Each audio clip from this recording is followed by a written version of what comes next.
Kada kawa sedikit dijajak hambayang aja sehari sakitnya hambayangku aja. Kada kawa sedikit marah. Coba kita sama-sama belajar berlapang dada.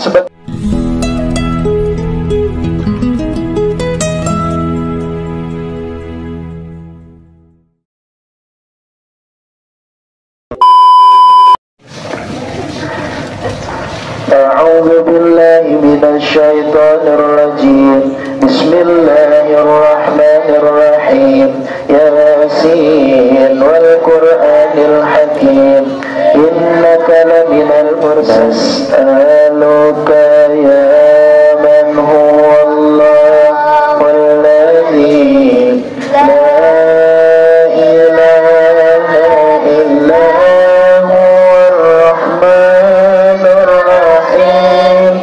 Al-malikul quddus wassalamul mu'minul muhaiminul azizul jabbarin.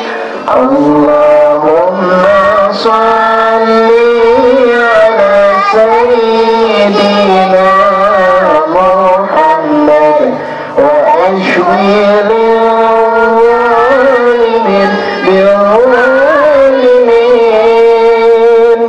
wa akhrijna min bainihim salimin wa ala alihi wa sahbihi ajma'in. Oke, kita sambut dulu klien Timur 3. Halo. Klien Timur 3 lewat sini. Oke, kata Bapak. Tepuk tangan buat Bapak Aspihani. Oh. Masya Allah. Silakan duduk. Di dalam surah Al-Insyirah ini sebenarnya banyak sekali hikmah yang dapat kita ambil. Namun yang ingin Bapak tanamkan dalam diri kalian, satu yang perlu kita pelajari hari ini ialah tentang lapang dada. Tentang lapang dada. Lapang dada ini tingkatannya lebih hebat ketimbang sabar. Ada istilah sabar, ada istilah lapang dada. Bapak kasih contoh cerita. Bolehlah Bapak berkisah? Boleh. Ada salah satu sahabat Nabi, sebelum dia memeluk agama Islam, dia adalah salah seorang tokoh Yahudi, salah seorang tokoh ulama Yahudi yang bernama Zaid bin Su'nah. Zaid bin Su'nah. Beliau adalah tokoh ulama Yahudi. Dia menceritakan, demi Allah katanya, tidak ada yang ku ketahui dari sifat Nabi kecuali ada dua. Yang pertama, dari sifat Nabi itu lapang dada. Yang kedua, semakin lapang dada apabila dia dijahati oleh orang lain. Nah, dua sifat ini kata Zaid bin Su'nah yang belum dia lihat dari diri Nabi Muhammad SAW. Lalu dia merencanakan sesuatu. Pada waktu itu terjadi peristiwa ketika Nabi Muhammad keluar dari rumah istrinya. Tiba-tiba Nabi Muhammad dihadang oleh seseorang. Setelah keluar dari rumah istrinya, Nabi Muhammad dihadang oleh seseorang. Wahai Rasulullah, Nabi Muhammad bersama sahabatnya yang bernama Ali bin Abi Thalib, sesungguhnya kaumku dari Bani Fulan, dari kampung Fulan, mereka telah memeluk agama Islam, dan sekarang mereka ditimpa kesulitan dan kesusahan. Dan aku sudah menjanjikan kalau mereka memeluk agama Islam, maka rizki mereka akan berlimpah. Setelah mereka memeluk agama Islam, ternyata mereka ditimpa kesusahan. Nah, ternyata Pemimpin kaum ini pernah berjanji kepada kaumnya, jikalau engkau memeluk agama Islam, maka rezekimu akan mengalir seperti air yang mengalir. Artinya banyak. Tetapi setelah mereka memeluk agama Islam, ternyata Allah menimpakan kesusahan dalam hidup mereka. Lalu itu dikeluhkan kepada Nabi Muhammad SAW.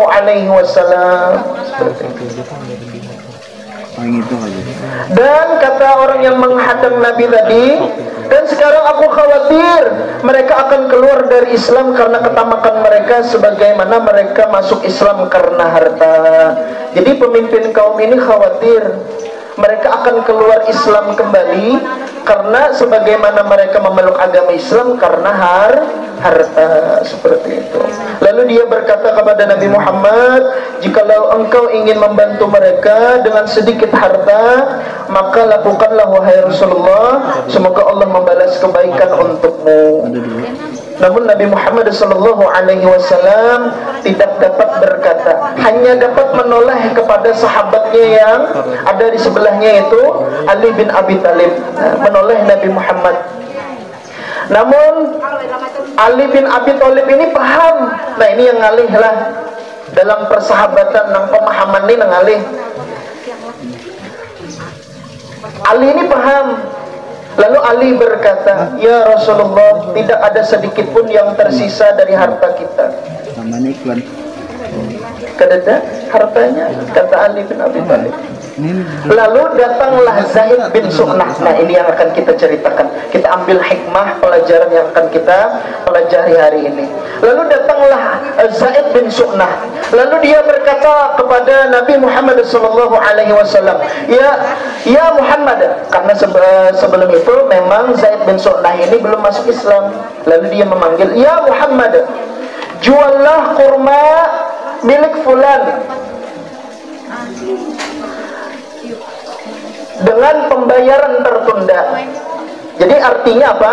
Zaid ini menjulung emas, kurmanya kena datang berdudi seperti itu.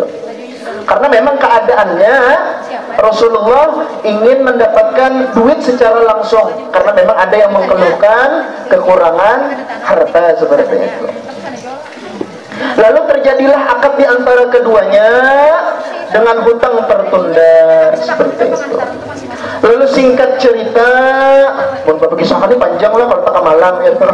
Maka Bapak singkat cerita, sewaktu Nabi Muhammad SAW selesai untuk menyolatkan jenazah, dalam keadaan itu terik, panas sekali. Lalu Nabi Muhammad bersama sahabatnya Abu Bakar, Yohan Sidin Betatu.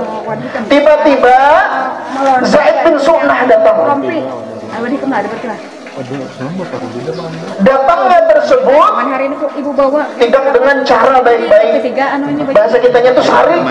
Datang sarik dengan langsung memegang kerah Nabi Muhammad SAW. Memegangnya ini lah. Ya Muhammad, itu sarik. Dia seolah-olah ingin memukul Nabi Muhammad SAW. Ya Muhammad, kami mengetahui bahwa Bani Muthalib ini seringkali melalaikan dalam membayar hutang. Kata Zaid bin Su'nah. Melihat peristiwa tadi, Umar langsung darahnya itu naik, marah karena melihat kerah Nabi. Bahasa kitanya itu dikacak gitu kan. Ya orang ada pekalanya itu Pak. Marah Umar. Wahai musuh Allah, katanya. Takajut-kajut. Wahai musuh Allah, begitukah ucapanmu kepada begitukah ucapanmu kepada Rasulullah, dan begitukah perilakumu di hadapanku? Demi Allah, jikalau tidak karena aku takut Nabi Muhammad akan marah kepadaku, maka akan kupukul engkau dengan pedang ini. Oh, kata Umar. Sarik karena melihat Nabi Muhammad, kerah bajunya ditarik oleh Zaid bin Su'nah. Tapi Nabi Muhammad berani. Nabi Muhammad. Nah ini yang akan kita ambil. Nabi Muhammad walaupun dijahati oleh orang lain, tapi Nabi Muhammad tetap berlapang dada. Kan sarik sih. Coba kan kita ya lo dikacak dadanya, ada yang membela bujur tamparakan. Berbeda dengan Nabi. Nabi kan enggak. Nabi malah memberikan nasihat. Siapa yang dinasehatinya? Kepada Umar yang menyaring tadi. Wahai Umar, kewajibanmu adalah memperingatkanku agar segera membayar hutang dan memberikannya nasihat agar menagih hutang secara baik. Kita bawakan itu Nabi Muhammad sallallahu alaihi wasallam. Lalu apa kata Nabi Muhammad sallallahu alaihi wasallam? Wahai Umar, bayarkan hutang kita, ambilkan kurma dan lebihkan 20 sok. Sok itu kayak wadah ganal lah, wadah ganal apalah kalaunya liter tahu lah, liter beras tahu biar lah. Nah sok itu lebih tinggi ganal. Nah 20 sok kata Nabi, lebihkan 20 sok karena engkau telah mengancam Zaid bin Su'nah tadi. Lalu Umar bin Khattab membawa Zaid bin Su'nah dan ditimbang tadi sesuai dengan hutang yang telah dilakukan oleh Nabi Muhammad SAW. Zaid bin Su'nah kaget, apa ini lebih 20 sok ini? Kata Nabi Muhammad SAW, aku diperintahkan untuk melebihkan 20 sok karena aku telah mengancammu tadi. Nah seperti itu. Nah dari sini kita dapat mengambil pemahaman, dapat kita ambil hikmah dalam pelajaran hari ini. Sebagaimana Nabi Muhammad tadi, beliau bersifat lapang dada. Bapak harap sifat ini nah semuanya kita belajar masing-masing. Bapak bisa berlapang dada, Pian bisa berlapang dada dalam menjalani kehidupan. Karena memanglah masing-masing ini ada ceritanya lah. Maka sebisa mungkin berlapang dada, bersabar menjalani hidup tuh. Mama Pak saring tarus di rumah, belajar lapang dada. Jangan memandang mamanya nang saring. Pian terkadang memandang mamanya nang saring. Coba kalau Pian pandang, oh ini Allah hendak menegur, cuma melalui perantara orang tua. Bapak Pak di sekolahan tuh menyaring-nyaring terus hanya masuk menceleng dah situ. Jangan pandang bapaknya, pandang Allah yang menegur, cuma melalui perantara guru supaya kita semua menjadi pribadi yang baik. Nah, belajar coba berlapang dada. Ini kada kawan sedikit-sedikit marah, marah kok cuma sedikit. Nah, kada kawan sedikit dijajak hambayang aja sarik, sakitnya hambayang kok jangan. Kadang kawan sedikit marah. Coba kita sama-sama belajar berlapang dada. Sebagaimana Nabi Muhammad tadi dikacok dada, kerah baju sedang, namun beliau tetap berlapang dada. Baik, itu tadi perkara akhlak. Sekarang kita belajar adab anak kepada orang. Kada mendengar Bapak. Adab anak kepada orang. Di pertemuan sebelumnya sampai nomor 25 dengan judul apa? Memperbanyak mendoakan orang. Sekarang di nomor 26. 26. Jadi juga membahagiakan sebelum jembatan benarnya ada loh. Membahagiakan berapa sampai berapa tuh yang masuk ke dalam ada lapangan bola. Kedua orang tua. Tahunnya kan ceroknya. Mungkin singkat saja. Kemarin waktu bulan Ramadan, Buan Pian ada dapat buku Ramadan, dapat lah masing-masing diberikannya lah. Di dalam buku Ramadan bagian terakhir, di bulan terakhir, Bapak memberikan tugas tabel di mana keterangannya masih ingat Pian lah? Meminta ampun dan maaf kepada orang tua. Dari situ keterangannya ada waktu hari, yalah, dan di sebelahnya itu tanda tangan. Kira-kira pian melaksanakan? Ya Allah, ada ingat. Tahu. Kok Anda kayak di super mengamatkan situ juga. Melaksanakan alhamdulillah. Lah, punya kadang melaksanakan keterlaluan. Karena itu momen berharga di mana kita dalam peristiwa tersebut kita memohon ampun dan maaf kepada orang tua. Hayatun aja tuh nalami hayatun bapak pandai hayatun nilanang kada berakal nih mas. Nya datang bapak Mbah Tuntung sembahyang Idul Fitri, datangnya bah maaf. Kenapa kayak itu? Bapak pribadi, jujur bapak pribadi, kalau nya bapak kada supan lawan hayatun bapak menangis. Tapi bapak menahan seperti itu. Bah minta maaf, tapi bapak menahan seperti itu. Nah, kalau kuitan, bapak yakin yang dirasakan kuitan pian sama nang kayak dirasakan bapak, tersentuh hatinya. Walaupun pian kada memberikan apa-apa, cuma sekedar bah, ampuni ulun, maafakan ulun, pasti sidin tersentuh, terharu. Siapa kan namanya? Jauh pian hendak membahagiakan, minta maaf aja kada ingat. Ya Allah, itu keterlaluan perasaan bapak. Sampai kada ingat, hajin kada ingat, hari apa nih? Padahal hari raya. Pribadi. Coba bayangkan orang-orang yang memang tidak memiliki orang tua, yang memang ditakdirkan nyawanya sudah diambil lebih dulu, kemananya minta ampun, kemananya minta maaf. Yang dapat dia lakukan cuma bisa mendoakan orang tuanya. Iyalah, mudah-mudahan dilapangkan di dalam kuburnya. Ya, diberikan keberkahan di dalam kubur. Berbeda dengan pian yang memiliki orang tua. Sedangkan mereka yang tidak memiliki orang tua, mereka cuma bisa meneteskan air mata karena mereka tidak memiliki lagi orang tua. Kemana lagi mencium tangan? Kemana lagi minta ampun? Yalah, kecuali datang ziarah ke kubur mama, ke kubur abah, seraya mendoakan orang tua. Kalian yang masih memiliki orang tua hendaknya bersyukur. Alhamdulillah. Kada mendengar bapana alhamdulillah. Tina yang bujur-bujur kenalah di rumah maafakan ulun bahlah, maafakan ulun malah, seperti bujuran. Ini bapak jujur seperti itu.